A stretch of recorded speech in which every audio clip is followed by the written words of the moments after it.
बिस्मिल्लाहिर्रहमानिर्रहीम। अस्सलामुअलैकुम। Welcome to Fatima's kitchen. आज मैं लाई हूँ अपने प्यारे प्यारे व्यूवर्स के लिए पराठे की एक और शानदार रेसिपी। गर्मी के सीज़न में किचन में खड़े रहना बहुत मुश्किल हो जाता है, लेकिन क्या करें, हम लोग पराठों की बहुत शौकीन हैं। तो आज हम झटपट पराठे बनाने वाले हैं। इतनी ये आसान रेसिपी है कि 5 मिनट में आप इन पराठों को बना सकते हैं और अपनी वाह वाह करवा सकते हैं। बहुत ही मज़ेदार और बहुत ही लाजवाब। चलिए जी, वीडियो स्टार्ट करते हैं। लेकिन उससे पहले आपसे एक छोटी सी रिक्वेस्ट है कि अगर आप चैनल पे नए हो तो प्लीज़ चैनल को ज़रूर सब्सक्राइब कीजिएगा, और अगर ये ज़बरदस्त सी वीडियो आपको ज़रा सी भी अच्छी लगे तो लाइक एंड शेयर भी कीजिएगा। तो चलिए जी, आते हैं अपने बनाने की तरफ। इसके साथ मैं लस्सी भी बनाना सिखाऊंगी कि हम इसके साथ लस्सी कैसे बनाते हैं। इसके साथ कोई सालन ना हो, बस आपने इसके साथ लस्सी बनानी है। यहाँ पे मैंने 2 कप मैदा लिया है, सॉरी जी, मैदा नहीं, 2 कप मैंने लिया है गंदम का आटा। आप चाहे तो फाइन आटा भी यूज़ कर सकते हैं, चाहे तो मैदा भी यूज़ कर सकते हैं। यहाँ पे मैंने इसमें एक छोटा प्याज जो है स्लाइस में काट के वो इसमें शामिल कर दिया है। और साथ ही यहाँ पे हम पानी इस्तेमाल करेंगे।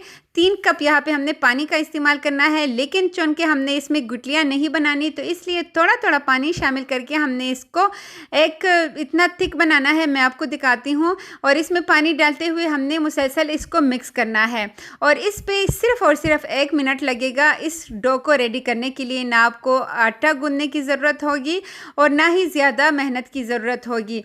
तो यहाँ पे मैंने इसमें तकरीबन 3 कप पानी डालना है, लेकिन थोड़ा थोड़ा पानी करके हमने इसमें डालना है। और जी, ज़बरदस्त सा जो इसका पेस्ट है वो रेडी हो जाएगा।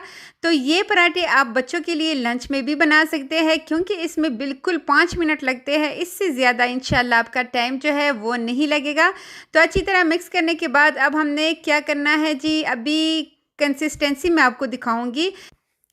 यहाँ पे आपने इस बात को नोट डाउन करना है कि हमने 2 कप अगर गंदम का आटा यूज़ किया है। गंदम का आटा बहुत ज़्यादा पानी जज़ब करता है, तो उसमें हम 3 कप भर के ही पानी शामिल करेंगे, ठीक है। जो फाइन आटा होता है वो थोड़ा कम पानी जज़ब करता है, और मैदा भी, लेकिन गंदम का आटा थोड़ा ज़्यादा पानी जज़ब करता है। तो 3 कप यहाँ पे मैंने पानी का इस्तेमाल किया था। और इसकी कंसिस्टेंसी इतनी ही होनी चाहिए, इससे आपने ज़्यादा पतला और ज़्यादा गाढ़ा नहीं रखना। यहाँ पे हम चंद ही मसालों का इस्तेमाल करेंगे। आधा चाय का चम्मच नमक शामिल करेंगे, 1 चौथाई चम्मच मैं इसमें शामिल करूँगी अजवाइन, और 1 चौथाई चम्मच ही इसमें शामिल करेंगे कलौंजी, और आधा चाय का चम्मच मैं इसमें शामिल करूँगी जी चिल्ली फ्लेक्स, ठीक है। अब हमने इन सब चीज़ों को फिर से मिक्स करना है। मिक्सिंग इसकी बहुत ही ज़रूरी है। लास्ट में हम इसमें थोड़ा सा हरा धनिया भी डाल देते हैं। आप चाहे तो हरी मिर्चें भी बारीक काट के इसमें डाल सकते हैं, लेकिन चूँकि मैंने इसमें चिल्ली फ्लेक्स ऐड की है तो इसलिए मैंने इसमें ग्रीन चिल्ली ऐड नहीं की। अगर आप चाहे तो चिल्ली फ्लेक्स की जगह आप हरी मिर्चों का भी इस्तेमाल कर सकते हैं। अब यहाँ पे मिक्स करने के बाद हमने इसको ढक्कन रख के सिर्फ 5 मिनट के लिए इसको रेस्ट देना है, ताकि जब हम इसको कुक करें तो ये अच्छी तरह अंदर से भी कुक हो। तो आपने इसको 5 मिनट का रेस्ट लाजमी देना है। यहाँ पे ढक्कन रख के हमने इसको छोड़ देना है, और जब तक हम इसको 5 मिनट का रेस्ट देते हैं तब तक हम जल्दी से लस्सी बना लेते हैं, क्योंकि हम इसके साथ कोई भी सालन नहीं बनाने वाले। तो यहाँ पे मैंने तकरीबन 300 ग्राम के बराबर दही ली है, और ये घर की बनी हुई बहुत ही मज़ेदार दही है। उसमें आपने हस्बे ज़रूरत पानी डालना है। अगर आपने ज़्यादा गाढ़ा बनाना है तो थोड़ा कम पानी डाल दीजिएगा। और जी, हमने इसको अच्छे से मिक्स कर देना है। अब यहाँ पर मैं जो हैंड बीटर वाला जूसर है उसी का इस्तेमाल कर रही हूँ। आप चाहे तो दूसरा जो जूसर होता है उसमें भी आप इसी लस्सी को बना सकते हैं। अच्छा, आपने लाजमी मुझे बताना है कि इस तरह का जग किसके घर है, क्योंकि ये बहुत पुराना वाला जग है। तकरीबन 20 साल इसको हो चुके हैं इस जग को।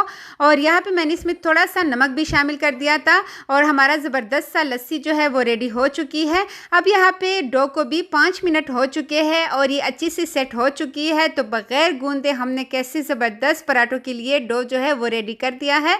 अब आते हैं जी चूल्हे की तरफ।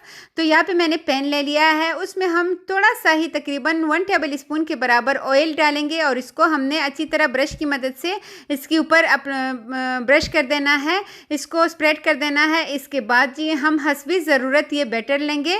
ये आप देख सकते हैं, इसको आपने बहुत ज़्यादा गाढ़ा नहीं रखना। और जी, हस्बी ज़रूरत यहाँ पे मेरी वो बहनें जिनको रोटी गोल बनाना नहीं आती, तो वो भी इसको इजीली बना सकती है। आप देख सकते हैं किसी भी मेहनत की ज़रूरत नहीं है, बस जी कैसे ज़बरदस्त गोल सी रोटी जो है वो बन जाएगी।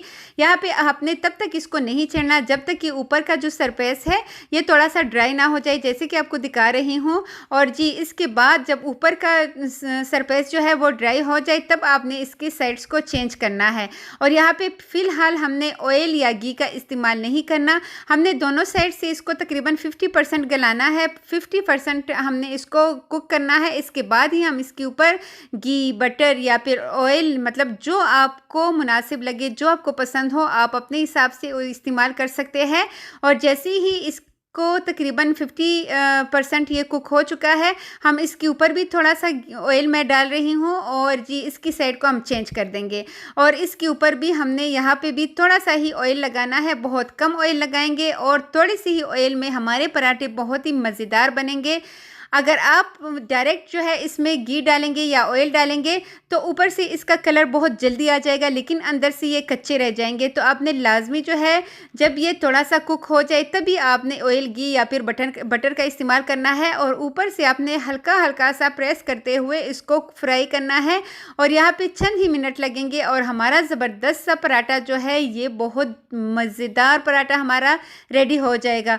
तो यहाँ पे सारे पराठे हम ऐसे ही बना लेंगे। और जी अभी मैं आपको तोड़ के दिखाती हूँ, फाइनल लुक दिखाती हूँ कि ये कितने मज़ेदार हमारे पराठे जो है ये रेडी हो रहे हैं। आप इसको लंच बॉक्स में बच्चों को देंगे तो बच्चे इसके ऊपर आपने मायो और फिर मायोनीस और साथ ही केचप लगाना है। बच्चों को आप स्कूल के लिए भी दे सकते हैं, तो एक बहुत ही हेल्दी नाश्ता उनके लिए हो जाएगा। और जी यहाँ पे आपने इसके साथ ना इसकी अचार की ज़रूरत होगी ना ही किसी चटनी की ज़रूरत होगी, क्योंकि ऑलरेडी हमने इसके अंदर प्याज का यूज़ किया है। तो बहुत ही मज़ेदार और बहुत ही शानदार, मुँह में घुल जाने वाले ये पराठे इतने मज़े के होते हैं कि आप शाम की चाय के साथ भी इसको बना सकते हैं और इसको एंजॉय कर सकते हैं। और साथ जो ये मज़ेदार सी लस्सी है ये भी आपने लाजमी बनानी है, इसके साथ सालन मत बनाइएगा। बस एक टाइम आपने इस रेसिपी को लाजमी ट्राई करना है, बस पूरी गर्मियाँ आप बार बार ट्राई करने पे इंशाल्लाह मजबूर हो जाएंगे। तो आई होप आपको आज की रेसिपी अच्छी लगी होगी। अच्छी लगी हो तो एक ज़बरदस्त सा कमेंट लाजमी कीजिएगा और इस वीडियो को लाइक एंड शेयर भी कीजिएगा। तो मिलते हैं नेक्स्ट ऐसी किसी बहुत मज़ेदार सी रेसिपी के साथ। तब तक के लिए अपना ढेर सारा ख्याल रखिएगा। Thanks for watching. अल्लाह हाफिज़।